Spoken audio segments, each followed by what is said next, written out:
Sa edad na 64, isang pag-uusap na lang sana ang layo ko sa tuluyang pagsuko sa pagkakaroon ng malapit na ugnayan.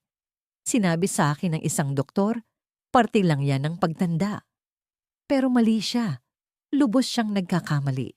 Kung kayo ay higit sa 60s at nasabihan na rin ng kaparehong bagay na ang paghina ng daloy ng dugo, mababang enerhiya o tahimik na silid-tulugan ay dahil lang sa edad, hayaang may sabihin ako sa inyo, hindi edad ang problema, kundi ang mahinang sirkulasyon ng dugo. Ako po si Dr. Mila De La Paz, isang manggagamot sa loob ng mahigit 30 taon na dalubhasa sa kalusugan ng kalalakihan at kababaihan. Sa aking pagtanda at pagkatapos makipag-ugnayan sa libu-libong pasyente sa buong Pilipinas, may natuklasan akong isang bagay na nakapagpabago ng buhay at nakakagulat na simple. Mayroong 4 na partikular na bitamina na kapag ininom ng tama ay maaaring lubos na mapabuti ang daloy ng dugo, magpalakas ng enerhiya at muling pag-alabin ang koneksyon kahit nalampas na sa 60. Hindi sa pamamagitan ng mga tableta, hindi sa mga mamahaling proseso, kundi sa mga sustansyang tahimik na kinakailangan ng inyong katawan. Hindi lang ito tungkol sa pakiramdam na mas bata. Ito ay tungkol sa pananatiling mainit konektado buhay at lubos na naroroon para sa mga taong mahal ninyo. At ibabahagi ko sa inyo ang eksaktong protokol na ibinibigay ko sa aking mga pasyente, ang parehong protokol na nakatulong sa mga kalalakihan at kababaihan sa kanilang 60s, 70s at kahit 80s na maibalik ang sigla na akala nila'y tuluyan ng nawala. At mamaya, sasabihin ko sa inyo ang tungkol sa bitamina na tinatawag ng isang mag-asawa na pansagip ng aming pagsasama. Hindi ninyo gugustuhing makaligtaan iyon bago tayo magpatuloy kung kayo ay isang taong higit sa 60 na nagmamalasakit sa pananatiling malusog konektado at puno ng enerhiya, mangyaring pindutin ang subscribe button. Sa ganoong paraan, hindi ninyo malalampasan ng alinman sa mga simple at siyentipikong tip na ito na ginawa para lamang sa inyo. Kung ang mensaheng ito ay tumatagos sa inyo, i-type ang 1 sa mga komento. Kung hindi naman i-type ang 0 para malaman ko kung paano ko pa kayo mas mapaglilingkuran ng mas mahusay. Sige, simulan na natin ang pinakapuso ng usapan. Ang pinakaunang bitamina na nais kong ibahagi sa inyo ay madalas na nakakaligtaan, ngunit ito ay may kritikal na papel sa paglilinis ng inyong mga ugat at pagpapanumbalik ng malusog na daloy ng dugo. Kung wala ito ang calcium, ay nagsisimulang mamuo sa mga lugar na hindi dapat na nagpapatigas sa inyong mga daluyan ng dugo at tahimik na sumasakal sa sirkulasyon. Ang bitaminang ito ay hindi lamang sumusuporta sa inyong puso. Tumutulong itong mapabuti ang pandamdam init ng katawan at maging ang pisikal na koneksyon sa paraang hindi inaasahan ng karamihan. Pag-usapan natin ang vitamin K2 at kung bakit ito ang maaring nawawalang piraso sa inyong paglalakbay, pabalik sa tunay na sigla pagkatapos ng 60. On vitamin K2 MK7 ang tagalinis ng ugat. Kung may isang bitamina na sana ay mas maaga kong sinimulang inumin sa aking buhay, iyon ay ang vitamin K2. Hindi K1 yung tipo na nakukuha sa mga madahong gulay, kundi ang K2 particular, ang anyong MK7. Iniinom ko ito tuwing umaga, kasabay ng aking almusal, at inirerekomenda ko ito sa halos lahat ng pasyente kong lampas 60. Dahil ang siyensya sa likod nito ay napakakumbinsi para baliwalain. Ang nagpapalakas sa K2 ay ang papel nito sa paggabay sa calcium. Habang tayo ay tumatanda, ang calcium ay may masamang ugali na mapunta sa mga maling lugar, hindi lang sa mga buto kung saan ito nararapat, kundi pati na rin sa mga malambot na tisyu at mga ugat. Ang pagkaipon na ito ay mabagal at tahimik, hindi mo ito mararamdaman. Ngunit sa paglipas ng panahon, ginagawa nitong matigas ang iyong mga daluyan ng dugo, pinapabagal ang sirkulasyon at ginagawang mas malamig ang iyong katawan sa lahat ng paraan. Gumagana ang K2 na parang isang traffic enforcer para sa calcium. Inilalabas nito ang calcium mula sa iyong mga ugat at dinadala ito sa iyong mga buto. Kapag naalis na ang calcium sa iyong mga daluyan ng dugo, nagsisimula silang mag-relax at bumabalik ang kanilang pagiging nababanat.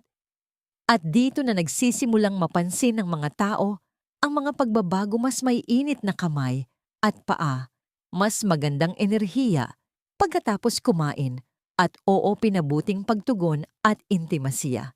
Isang lalaking pasyente ko, si Mang Lito, 67 taong gulang, ang nagsabi sa akin, "Dok, para bang may nagsindi ulit ng ilaw." Bahagyang bumaba ang kanyang presyon, gumanda ang kulay ng kanyang balat, at napansin pa niya ang panibagong pakiramdam sa paghaplos na hindi nagmula sa isang gamot, kundi sa isang simpleng araw-araw na dosis ng K2. Umiinom ako ng 200 micrograms ng K2 araw-araw. Karaniwan ay kasabay ng pagkain na may kaunting malusog na taba para matulungan ang pagsipsip nito. At kung umiinom na kayo ng vitamin D3, mas lalo pang mahalaga ang K2 dahil magkatuwang sila sa pagtiyak na ang calcium ay napupunta kung saan ito dapat at hindi sa lugar na maaari itong magdulot ng pinsala. Para sa sino mang nasa kanilang 60s, 70s o higit pa, ang vitamin K2 ay higit pa sa isang supplement. Ito ay isang tahimik na tagapagtanggol ng lahat ng bagay na nagbibigay daan sa sirkulasyon at koneksyon. At ang pinakamagandang bahagi, karamihan sa mga tao ay nagsisimulang makaramdam ng pagkakaiba sa loob lamang ng ilang linggo. Ngunit simula pa lamang ang K2. Ang susunod na bitamina na iniinom ko araw-araw ay may ibang papel, hindi sa paggalaw ng calcium, kundi sa pagpapataas ng enerhiya, mood, at maging ng pagnanasa. Ito ay isang bitamina na nakakagulat na kulang sa karamihan ng mga matatanda, at ang pagwawasto sa kakulangang iyon ay maaaring magbago ng lahat. Kung narito ka pa rin at ang mga kaalamang ito ay tumatagos sa iyo, mag-iwan ng numerong 1 sa mga komento para ipaalam sa akin na kasama kita sa paglalakbay na ito. Ngayon, magpatuloy tayo at alamin ang pangalawang bitamina na tunay na makapagpapabago sa iyong pakiramdam pagkatapos ng 60. 2. Vitamin D3 ang susi sa hormone. Kung may isang bitamina na tahimik na nagtataglay ng susi sa enerhiya, mood at intimasiya pagkatapos ng 60, ito ay ang vitamin D3. Iniinom ko ito tuwing umaga sa nakalipas na 15 taon bago pa man ito naging sikat na supplement ngayon, at masasabi ko sa inyo, mula sa personal na karanasan at propesyonal na kasanayan, ito ay nagdudulot ng malaking pagkakaiba. Kapag iniisip ng mga tao ang vitamin D, karaniwan nilang naiisip ang mga buto. Ngunit sa katotohanan, ang bitaminang ito ay mas gumagana na parang isang hormone kaysa sa isang simpleng sustansya. Naimpluwensyahan nito ang higit sa 1,000 mga function sa katawan, kabilang ang lakas ng immune system, kalinawan ng pag-iisip, presyon ng dugo, at marahil ang pinakanakakagulat, ang kalusugang sexual. Ang tunay na nagbukas ng aking mga mata, maraming taon na ang nakalilipas, ay noong sinimulan kong suriin ang mga antas ng vitamin D sa aking mga pasyente. Paulit-ulit kong nakita ang parehong pattern, ang mga taong nakakaramdam ng pinakamatinding pagod, panlalamig, pagkalito at kawalan ng koneksyon, ay mayroon ding nakakagulat na mababang antas ng D3. Ang ilan ay nasa teens lamang, samantalang ang optimal na antas ay dapat 52 o mas mataas. Nang maiwas to namin iyon sa pamamagitan ng pang-araw-araw na supplement, bumalik ang kanilang kulay, lumakas ang kanilang mga boses, mas madalas silang ngumiti.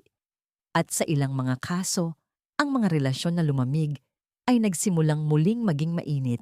Isang pasyente, si Aling Elena, isang 74 taong gulang na babae, ang nagsabi sa akin, "Akala ko po ay unti-unti na akong nanghihina dahil sa katandaan.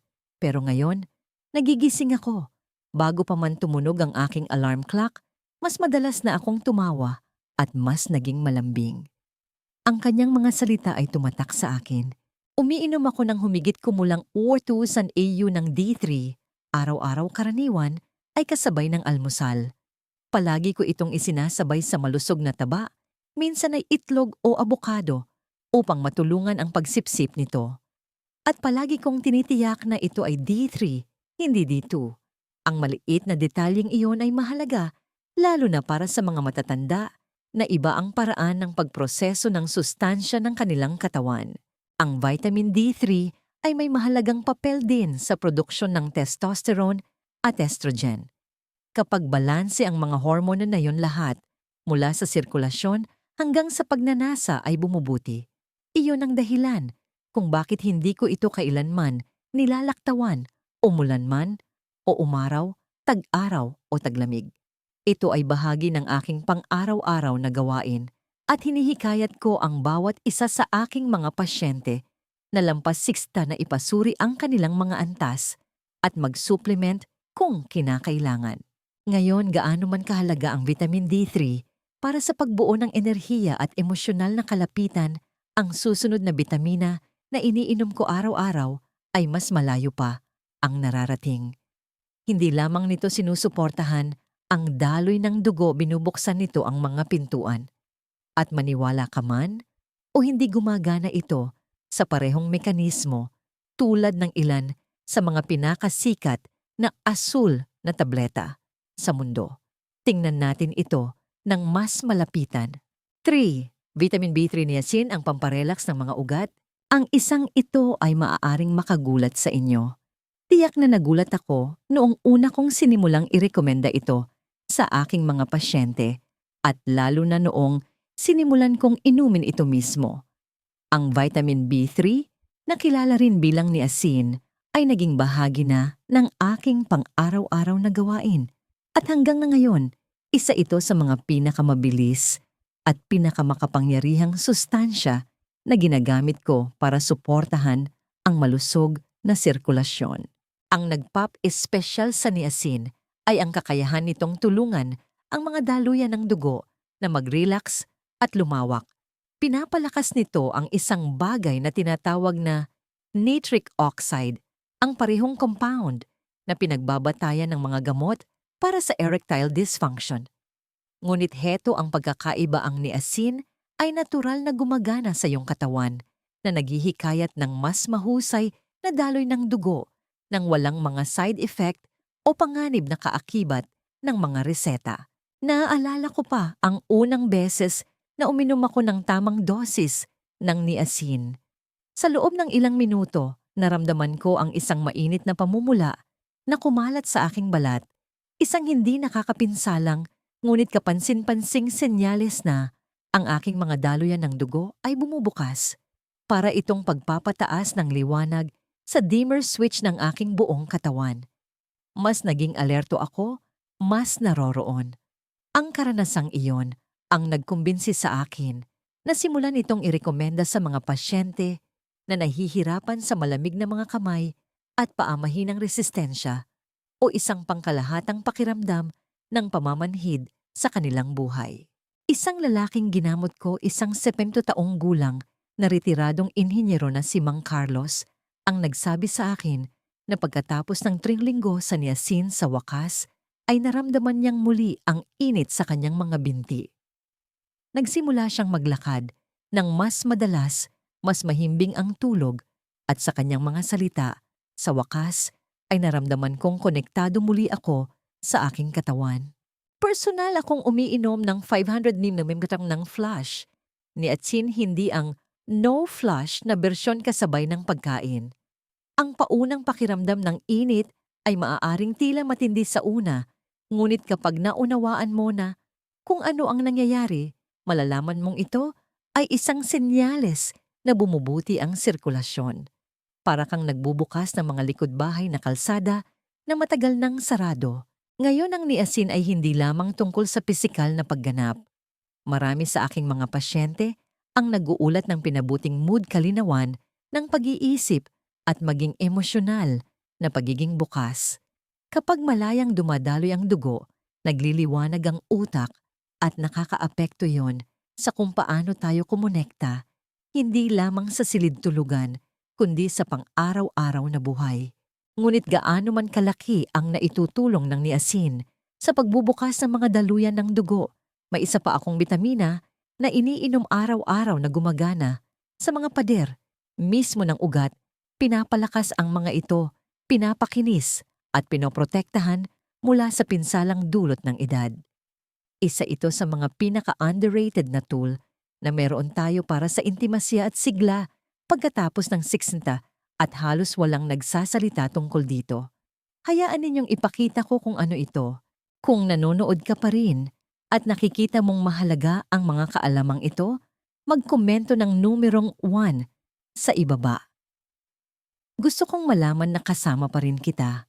Ngayon magpatuloy tayo at tingnan ng mas malapitan ng ika-4 at huling bitamina na iniinom ko araw-araw. 4.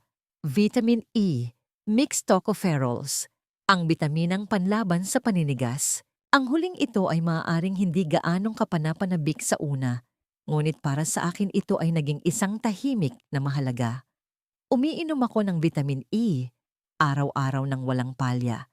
Hindi ang sintetikong uri na makikita mo sa mga murang bote, sa mga botika, kundi isang natural na halo ng mixed tocopherols, ang anyo na tunay na sumusuporta sa sirkulasyon kalusugan ng tissue at intimasiya habang tayo ay tumatanda. Ang hindi na pagtatanto ng karamihan ay gumagana ang vitamin E sa loob mismo ng mga daluyan ng dugo. Habang tumatanda tayo, nawawalan ng pagka-flexible ang ating mga ugat. Nagiging matigas sila, hindi gaanong tumutugon. Hindi lamang ito isang issue sa cardiovascular. Nakakaapekto ito sa kung paano gumagalaw ang dugo sa buong katawan, kabilang na ang mga mas personal at sensitibong bahagi. Tinutulungan ng vitamin E na maiwasan ang paninigas na iyon sa pamamagitan ng pagprotekta sa panloob na lining ng iyong mga ugat, ang endothelium mula sa oxidative stress at pamamaga. Sinimulan ko itong inumin pagkatapos basahin ang isang pag-aaral na nag-uugnay sa vitamin E sa pinabuting microvascular function sa mga matatanda. Ngunit ang talagang nagkumbinsi sa akin ay ang mga kwento mula sa aking sariling mga pasyente. Isang babae na nasa mga huling taon ng kanyang 60s ang dumating na nagrereklamo ng patuloy na pamamanhid sa kanyang mga kamay at paa at isang pangkalahatang pakiramdam ng pagkawala ng koneksyon sa kanyang partner. Inayos namin ang kanyang supplement routine upang isama ang isang dekalidad na vitamin E blend at sa loob ng isang buwan, sinabi niya sa akin ang isang bagay na hindi ko malilimutan. Pakiramdam ko bumabalik ang kulay sa buhay ko. Tumatak iyon sa akin. Hindi lang natin pinag-uusapan ang sirkulasyon sa pisikal na kahulugan. Pinag-uusapan natin ang emosyonal na init presensya at ang kakayahang makisali sa buhay sa mas malalim na antas. Iyan ang pinahihintulutan ng malusog na daloy ng dugo at ang vitamin E na regular na iniinom ay tumutulong na mapanatili iyon. Personal akong umiinom ng 400 IU ng natural na vitamin E kasabay ng tanghalian, palaging kasama ng iba pang fat-soluble na sustansya tulad ng DIS at K2. Nakikita kong ang kombinasyon ay magandang gumagana ng magkakasama tulad ng isang koponan. Bawat isa ay sumusuporta sa isa't isa sa mga banayad, ngunit mahalagang paraan. Ngayon, gaano man kapangyarihan ang 4 na bitaminang ito, gagana lamang sila kung talagang kikilos ka. Hindi mo kailangang baguhin ang lahat sa isang gabi, ngunit kailangan mong magsimula. At ito ang nagdadala sa atin sa bahaging madalas na hindi napapansin ng karamihan, ang bahaging naghihiwalay sa pag-asa lamang sa tunay na pagbabago. Kaya ano nga ba ang dapat mong gawin ngayon para bumuti ang pakiramdam, mas mahusay na kumilos at muling kumonekta sa mga bahagi ng buhay na pinakamahalaga? Hayaan ninyong gabayan ko kayo hakbang-hakbang kung ano ang kailangan ninyong gawin. Simula ngayon, sa puntong ito, maaring nagtatanong kayo, okay, mukhang maganda lahat ito, pero saan ako magsisimula? At naiintindihan ko yan. Kapag ilang taon ka nang nakikipagbuno sa pagod malamig na kamay, mabagal na umaga, at lumalaking distansya mula sa taong katabi mo, ang paggawa ng unang hakbang ay maaaring nakakapanghina. Ngunit magtiwala kayo sa akin, hindi ito tungkol sa pagbabago ng inyong buong buhay sa isang gabi. Ito ay tungkol sa paggawa ng isang simple, sinasadyang pagpili at pag-uulit nito araw-araw. Ito ang sinasabi ko sa aking mga pasyente at kung ano ang aking ginagawa. Magsimula sa kung ano ang kulang sa inyong katawan. Hindi ninyo kailangang habulin ang mga komplikadong paggamot o mahulog sa mga mamahaling uso. Sa halip ibigay sa inyong katawan ang mga pangunahing sustansya na tahimik nitong hinihiling ang mga nagpapagana sa daloy ng dugo, init haplos at koneksyon. Magsimula sa apat na ito, vitamin K2 para panatilihing malinis at nababanat ang inyong mga ugat, vitamin D3 para ibalik ang inyong enerhiya, mood at pagnanasa, niacin B3 para buksan ang inyong mga daluyan ng dugo at gisingin ang mga bahagi ninyo na nanahimik na, at vitamin E para panatilihing makinis at matatag ang inyong sirkulasyon upang ang inyong katawan ay makatugon tulad ng dati, marahil ay mas mahusay pa. Kung hindi kayo sigurado kung saan magsisimula, pumili ng isa. Gawin itong bahagi ng inyong almusal. Bigyan ito ng ilang araw, pagkatapos ay magdagdag ng isa pa. Hindi ninyo kailangang maramdaman ang lahat kaagad, bagaman marami ang nakakaramdam nito. Ang pinakamahalaga ay ang pagiging consistent. Doon nangyayari ang pagbabago. At hindi lang ito sa kung paano kayo gumalaw, o matulog, o gumanap. Ito ay sa kung paano kayo nagpapakita sa inyong buhay, sa inyong mga relasyon sa salamin. Ilang taon na kayong nagbibigay sa iba. Ngayon, pagkakataon ninyo namang ibalik ang lakas sa inyong sarili. Ang mga bitaminang ito ay higit pa sa mga kapsula. Sila ay mga kasangkapan upang tulungan kayong muling kumonekta sa lahat ng bagay na nabubuhay pa sa loob ninyo.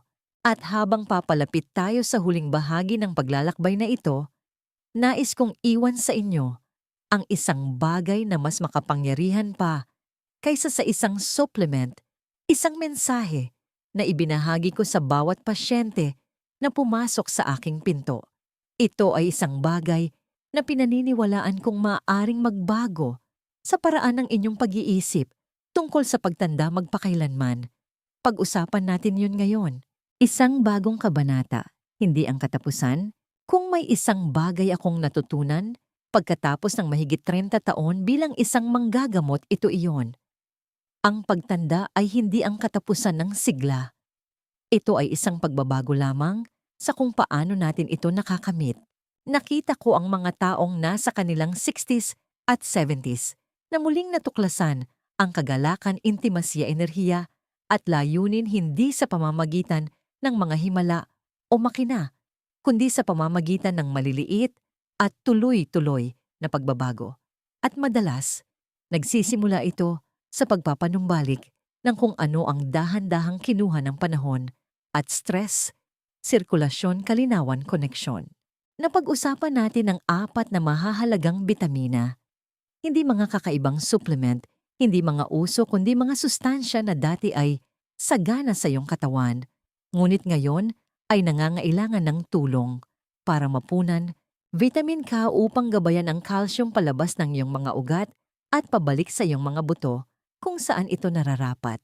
Vitamin D3 upang iangat ang iyong mood, balansehin ang iyong mga hormone at magdala ng liwanag pabalik sa iyong mga umaga. Niacin upang buksan ang iyong mga daluyan ng dugo at ibalik ang init, daloy at pisikal na pagtugon. At vitamin E upang protektahan ang maselang lining ng iyong mga ugat na pinapanatiling maayos ang daloy ng lahat upang maramdaman muli ng iyong katawan. Ito ang mga parehong sustansya na iniinom ko araw-araw, hindi dahil sinusubukan kong ibalik ang orasan, kundi dahil gusto kong maging lubos na naroroon sa panahong mayroon ako. Gusto kong patuloy na makalakad kasama ang aking asawa, buhati ng aking mga apo nang may lakas sa aking mga braso at tamasahin ang tahimik na kalapitan na dumarating sa pagtatapos ng araw. Yung tipo na hindi nangangailangan ng mga salita, isang kamay lamang na hahawakan at isang pusong bukas. Nakita ko ang mga bitaminang ito na nagpapanumbalik ng daloy ng dugo, ngunit higit sa lahat, nakita ko silang nagpapanumbalik ng kumpiyansa. At kapag bumalik na ang kumpiyansa sa iyong katawan, sa iyong enerhiya, sa iyong mga relasyon, lahat ay nagbabago.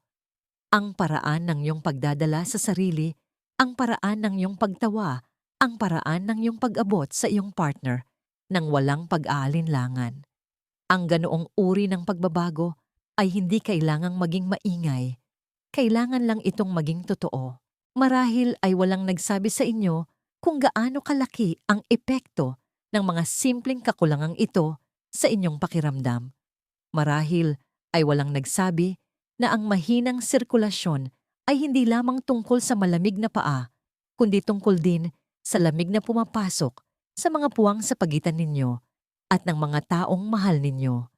Narito ako para sabihin sa inyo, hindi kailangang manatili iyan sa ganoon. Hindi po kayo sira. Hindi pa huli ang lahat para sa inyo. Kayo ay simpleng kinukulang lamang sa kung ano ang dating madaling ginagawa ng inyong katawan. At ngayon, mayroon na kayong kaalaman at pagpipilian upang magsimulang muling buuin ito. Magsimula ng dahan-dahan, maging consistent. Bigyan ito ng ilang linggo. Huwag umasa ng mga paputok sa isang gabi, ngunit maging mapagmasid. Pansinin kung paano nagbabago ang inyong enerhiya, kung paano nagiging mas mainit ang inyong balat, kung paano lumilinaw ang inyong mga iniisip.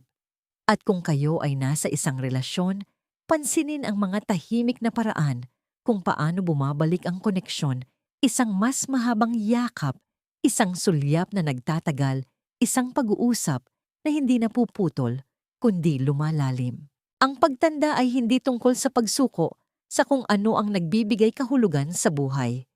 Ito ay tungkol sa pag-aaral kung paano ito aalagaan sa ibang paraan.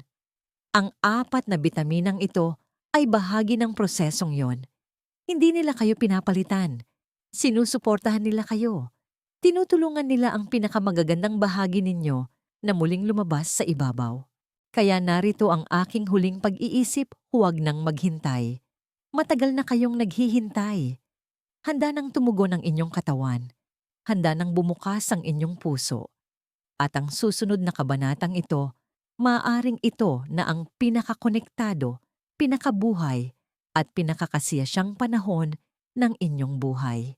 Ang tanong ay, handa na ba kayong pumasok dito? Dahil lahat ng kailangan ninyo ay nagsisimula ngayon. Mahalagang aral at paanyaya. Ang pinakamahalagang aral na maibibigay ko ay ito ang pag-aalaga sa inyong kalusugan, lalo na sa inyong pagtanda ay isang kilos ng pagmamahal sa sarili at pagbibigay kapangyarihan. Ito ay ang pagbawi sa sigla na nararapat sa inyo pagkatapos ng maraming taon ng pag-aalaga sa iba. Huwag ninyong isipin na huli na ang lahat. Bawat araw ay isang bagong pagkakataon upang simulan ang pagpapanumbalik ng lakas, init, at koneksyon sa inyong buhay. Kung ang mensaheng ito ay nakatulong sa inyo, kahit kaunti lang, nais kong marinig ang inyong panig. I-like ang video na ito kung ito ay nakatulong sa inyo. Ibahagi ito sa isang taong mahalaga sa inyo na maaaring nangangailangan din nito.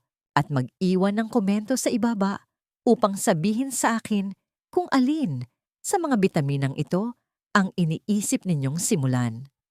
Ang inyong kwento ay maaaring maging inspirasyon para sa iba na gawin din ang unang hakbang.